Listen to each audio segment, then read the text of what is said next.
L'an dernier, c'était bien. C'était un bel événement ayant vu plusieurs personnes se retrouver à faire du spinning au profit de l'athlète paralympique Jimmy Pelletier. C'était aussi un beau montant de 4 000 $ permettant de compétitionner sur le plan international. Cette année, c'est encore plus gros, un peu mieux organisé et surtout plus de 250 personnes se donnant le mot d'encourager le sympathique jeune homme résident de Val-Bélair. Bref, la cage au sport Le Bourgneuf n'a jamais vu autant de gens pédaler pour une excellente cause. Ça n'a vraiment pas de sens, là. En effet, là, Fred, tu sais, l'année passée, on avait une 60aine de personnes. Cette année, on en a 200. Que c'est vraiment incroyable, là. C'est vraiment une belle expérience. C'est vraiment une belle activité, là. Alors, qu'est-ce qui se passe, justement, là, aujourd'hui à la cage de Bourgneuf? Mais dans le fond, moi, j'ai invité le monde à venir spinner. Dans le fond, ça vient m'aider à financer là, ma carrière d'athlète. Puis aussi, là, je profite de l'occasion pour voir du monde, rencontrer du monde, de leur montrer c'est quoi le paracyclisme. Et puis, ça donne vraiment là, les fruits, là.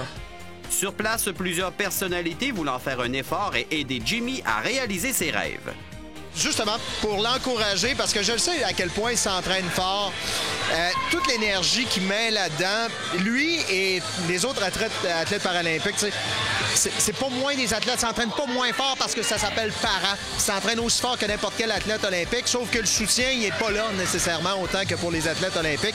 Alors, quand il y a une activité comme ça, c'est sûr que je connaissais Jimmy à la base, puis quand il m'a demandé de participer, je voulais faire la journée au complet. Finalement, j'ai réussi à faire 3 demi-heures dans ma journée. J'aurais vraiment voulu le faire au complet. Puis tantôt, quand la prof nous demandait un petit peu plus d'intensité, puis là, tu viens, tu te dis, je manque de gaz un peu, puis là, tu te lèves, tu vois Jimmy qui est en train de pousser, tu fais, OK, c'est correct, on y va, on continue.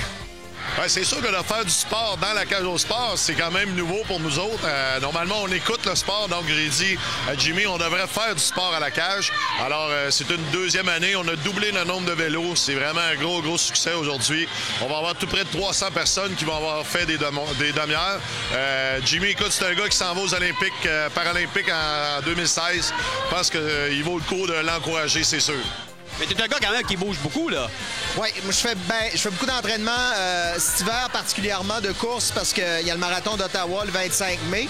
Ça fait que ça fait partie de mon entraînement. Aujourd'hui, j'avais une course à faire ce matin. Je me suis dit, je la ferai pas, je vais aller faire du spinning au lieu. C'était une bonne idée. C'était une très bonne idée.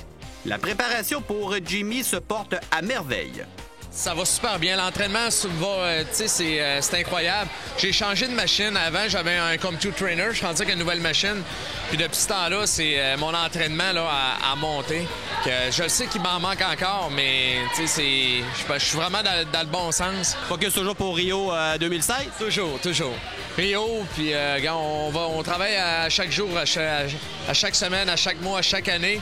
Puis d'ici 2 ans et demi, je vais être prêt pour être là. Puis je suis convaincu que je vais y participer, ouais. Tenir un événement comme celui-ci signifie qu'une ambiance fantastique ressort. C'est vraiment là, le double de l'année passée. Puis on n'est pas encore rendu à la soirée, que je pense que ça va être vraiment une belle journée réussie, ouais. Alors, tu étais un bon promoteur, comme on dit, pour amener tout ce beau monde ici. Oui, mais c'est sûr. Mais tu sais, c'est beaucoup de travail. Tu sais, je compterai pas de menterie, c'est beaucoup de travail pour organiser une activité de même, mais ça vaut vraiment la peine. Tu sais, je me dis, gars, là, tu sais, tous les efforts que je donne après, mais je suis récompensé avec ça, puis ça va pas me permettre d'aller plus loin dans mes compétitions, puis me permettre de voyager. Ce qui est le fun, les gens adorent l'événement, on a de la musique, c'est de l'ambiance. Samedi après-midi, puis après ça, la bière froide va être très bonne à 5 heures environ. Philippe, quand on regarde un peu la confrérie des athlètes, que ce soit aux Olympiques, les Paralympiques et tout ça, vous tenez, là, vous avez envie de triper ensemble, hein? Oui, mais c'est sûr que c'est du sport amateur aussi, il ne faut pas l'oublier, mais définitivement, quand un ancien athlète olympique d'aider un gars qui s'en va aux Jeux pour 2016, moi, ça me fait plaisir. Jimmy, c'est un gars qui est super déterminé, c'est ça que j'aime dans lui. Puis faire des activités nouvelles aussi, c'est une nouvelle façon d'aider financièrement un athlète. Puis je pense qu'on va doubler l'année prochaine. On risque même un jour de fermer la cage pour un spin au cage en 2016 peut-être. Alors voici un nouveau projet. Donc, l'édition 2014 ayant permis d'amasser 6 500 $ verra possiblement une somme plus importante l'année prochaine.